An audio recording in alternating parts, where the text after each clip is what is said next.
Nesse primeiro episódio do álbum, que leva o nome de Psicólogo Entendendo o Outro, eu quero que a gente reflita junto, de que forma nós dentistas a gente precisa ter habilidades que vão além da técnica, sendo fundamental ter sensibilidade, empatia e interesse na escuta do paciente, entendendo o que há por dentro da sua mente, assim como um psicólogo. E eu queria começar com uma reflexão que eu tive de quando eu entrei na odontologia. Eu tinha vindo da administração, fiz 2 períodos e eu vim com uma bagagem muito dessa área da gestão, do empreendedorismo, do administrativo. Eu sempre tive isso em mim, na verdade. Mas com o tempo eu percebi que isso podia ser uma faca de 2 gumes, porque se eu me deixasse levar demais por esse lado empresarial, talvez eu começasse a enxergar as pessoas como números, como peças de um processo. E sim, a odontologia precisa de gestão, isso é fundamental. Sem gestão, muitas clínicas vão afundar no futuro, ou se não já afundaram. Mas eu acredito que o excesso de padronização engessa, robotiza, e a gente perde o mais importante, que é aquela conexão com o paciente. Então, o ser humano que está ali na nossa frente. E eu percebi que viver nesse dilema entre institucional e humano é uma vigilância constante que a gente vai precisar passar. A gente precisa dos dois, mas não pode esquecer o que é essencial, que é tratar as pessoas. Então, a impressão que eu tenho é que o marketing de hoje, voltado, né, para os dentistas, para as clínicas odontológicas, ficam falando o tempo todo sobre método que dá certo, escala, consultório lotado, agenda cheia. Claro que tudo isso tem seu valor, mas se a gente for a fundo, parece que a gente esquece que cada pessoa que senta na cadeira odontológica tem uma história única.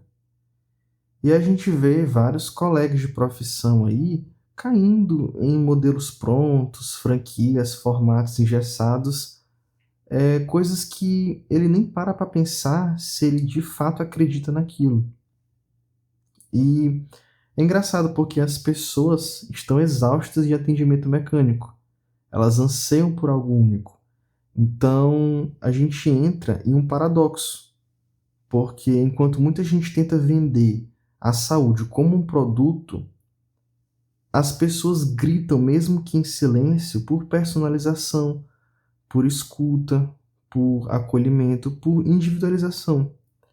E o dentista que não entende isso, não entende de pessoas, ele vai ficar para trás. A verdade é essa. Os psicólogos, eles estudam o comportamento humano, eles estudam as emoções, a mente, eles buscam promover bem-estar e saúde bucal. E por mais que a odontologia seja técnica, ela também é isso.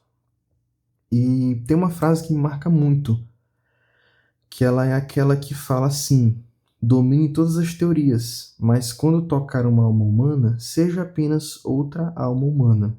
Eu acredito fielmente nisso. Eu acredito que não adianta saber tudo de procedimento, de protocolo, de material. Claro que isso é importante.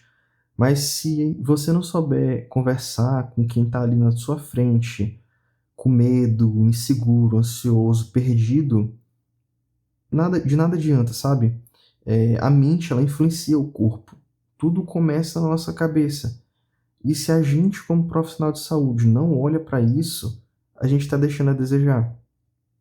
Então, eu já ouvi muitos pacientes dizendo que tem medo de dentista, trauma mesmo. E muitas vezes ele vai para o consultório fazer um procedimento muito simples, mas aquela consulta para ele é um filme de terror. E eu acredito que isso vem muito da geração anterior, que lidava com odontologia de uma forma muito invasiva. A dor levava à extração, ao sofrimento, e hoje o medo está enraizado ali, já está ali consolidado na pessoa. E às vezes o problema bucal do paciente, ele não é só físico, é mental, é social, é emocional. O bruxismo, por exemplo, não é só atrição dentária. Os dentes não ficam só ali cerrados. É ansiedade, é estresse, é tudo isso que ninguém fala. E a estética também. Tem paciente que quer fazer milhões de procedimentos, mas será que ele quer um sorriso ou ele quer ser aceito? A gente precisa escutar com mais cuidado, perguntar mais, a gente precisa olhar além do dente, além da boca do paciente. Teve uma vez que eu ouvi uma coisa que eu nunca esqueci. Às vezes tudo que a gente precisa é de 8 minutos de atenção. 8 minutos. E aquilo já é suficiente para aliviar, transformar, para abrir caminho, para literalmente salvar uma vida. A gente tem que se lembrar disso, porque o paciente nem sempre ele vai dizer de cara o que ele está sentindo, ou por que que ele foi lá no nosso consultório. Ele pode estar se escondendo por trás de um pedido técnico, de um procedimento em si, mas se a gente escuta com intencionalidade, com pausa, a gente consegue captar o que ele quer mesmo dizer. E eu sempre tive isso comigo, fazer o paciente sorrir, mesmo antes de mexer nos dentes em si, na boca do paciente, de avaliar. Literalmente, eu converso, eu brinco, eu tento quebrar o gelo, seja criança, idoso, adulto, qualquer pessoa. Enquanto meu colega está lá revelando uma radiografia, eu estou ali conversando, puxando um papo, tentando arrancar uma risada, porque eu acredito que a nossa função é devolver sorrisos, literalmente. E não só no fim do tratamento. Tem gente que já entra no consultório sem sorriso nenhum. E muitas das vezes, nessa conversa boba, nessas brincadeiras, você consegue literalmente melhorar o dia de alguém. E outra coisa que é muito importante também é a anamnese, porque a anamnese é o começo de tudo. Eu fico impressionado como ela é muito subestimada. Tem profissional que só lê o prontuário e acha que entendeu o paciente. Mas a anamnese de verdade ela é uma conversa, ela é uma investigação. A gente sabe o que é bruxismo, a gente sabe o que é diabetes, hipertensão, todas essas condições clínicas. Mas o paciente ele nem sempre sabe o que é realmente relevante contar. Então, às vezes, ele vai esconder, né, alguma condição que ele tenha, não por maldade, mas porque ele não acredita que tem a relação com os dentes. E aí mora o perigo, porque o que às vezes pode parecer irrelevante pode ser a peça-chave para a gente fechar um diagnóstico completo.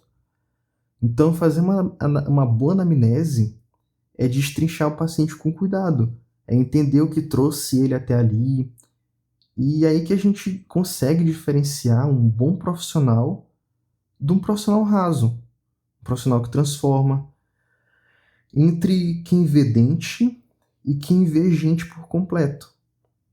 Então, se eu pudesse deixar um conselho para você que me ouve, colega dentista, é desacelera, escuta, acolhe.